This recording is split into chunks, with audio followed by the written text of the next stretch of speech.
Welcome back. This week is called Shabbat Zachor, the Shabbat of Memory. And it's called Shabbat Zachor because of an episode that takes place in the Torah not long after the Israelites escaped from Egypt and were wandering through the desert, and a man by the name of Amalek sought to destroy the weakest, the most vulnerable people first, and then destroy the rest of the nation afterward. His name was Amalek, and we're commanded, again, the word command in Hebrew is a mitzvah. We're commanded to remember that which Amalek did. And almost in the same breath, we are told, Timcheh, to erase or blot out the memory of Amalek. So which of these mitzvos are we supposed to observe? Forgetting or remembering? This is compounded by a phrase that occurs in the liturgy of Yom Kippur, where it says, Ata zocher et kol nishkachot, that you, God, remember all that which has been forgotten. Now, you know, on Yom Kippur, the obligation of every Jew is to come before God and to confess one's shortcomings, one's sins before God. How can we possibly do that if, while at the same time we admit to God that you remember everything, we don't? How do we live with this idea of remembering and forgetting at the same time? Furthering this whole construct or paradox is Moshe Rabbeinu, whose story begins at the outset of the book of Shemot, the book of Exodus, and concludes with the last lines of the book of Deuteronomy, where Moses dies. And Moses' name and story configures in every single parsha except one, this week. Why is Moses' name conspicuously absent from this week's Torah reading? And while there are different explanations for it, I'd like to bring your attention to one thought about Moses' character. Remember that Moses had a brother whose name was Aaron. Aaron was the high priest. He was a Kohen Gadol.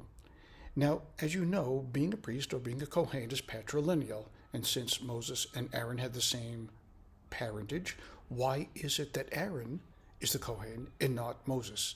Why is it that he's elected over his brother? How does Moses feel about that?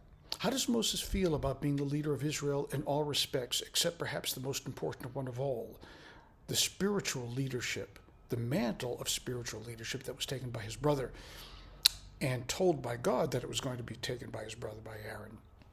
How does one deal with that? It is, again, about holding on and letting go, remembering and forgetting.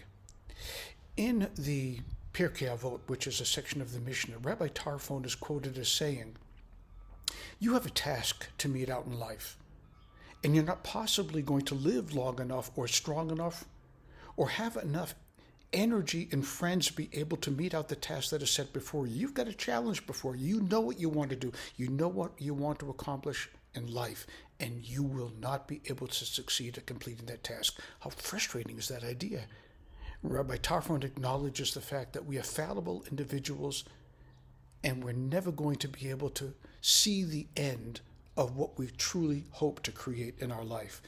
And then he concludes the statement, still talking about Rabbi Tarfon, he concludes the statement by saying, Ata lo ben chorin livatel mimena. Despite that fact, you have no permission to abandon the project. You have no permission to stop, to give up, to wave the white flag and say, I cannot do this. So what does all this mean? Bringing this to a head, we live a life of hope and desire and want. And those hopes and desires and wants change through the course of time. We want things when we're young that we don't when we're old. We want things when we're old. And those things change as we grow in wisdom and years as well. And yet we can't hope to get to the proverbial promised land. So where does perfection come from? Where does wholeness come from?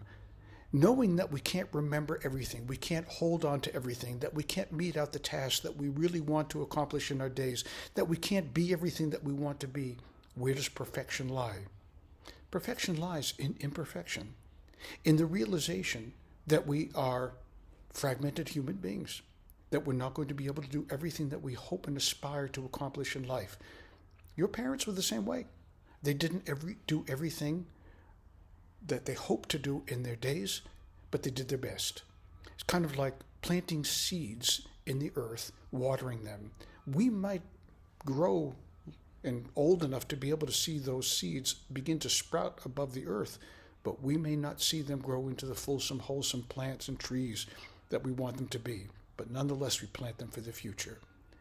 Perfection, the spirituality of perfection, lies in the grasping and the acceptance of imperfection. And therein lies our ultimate hope.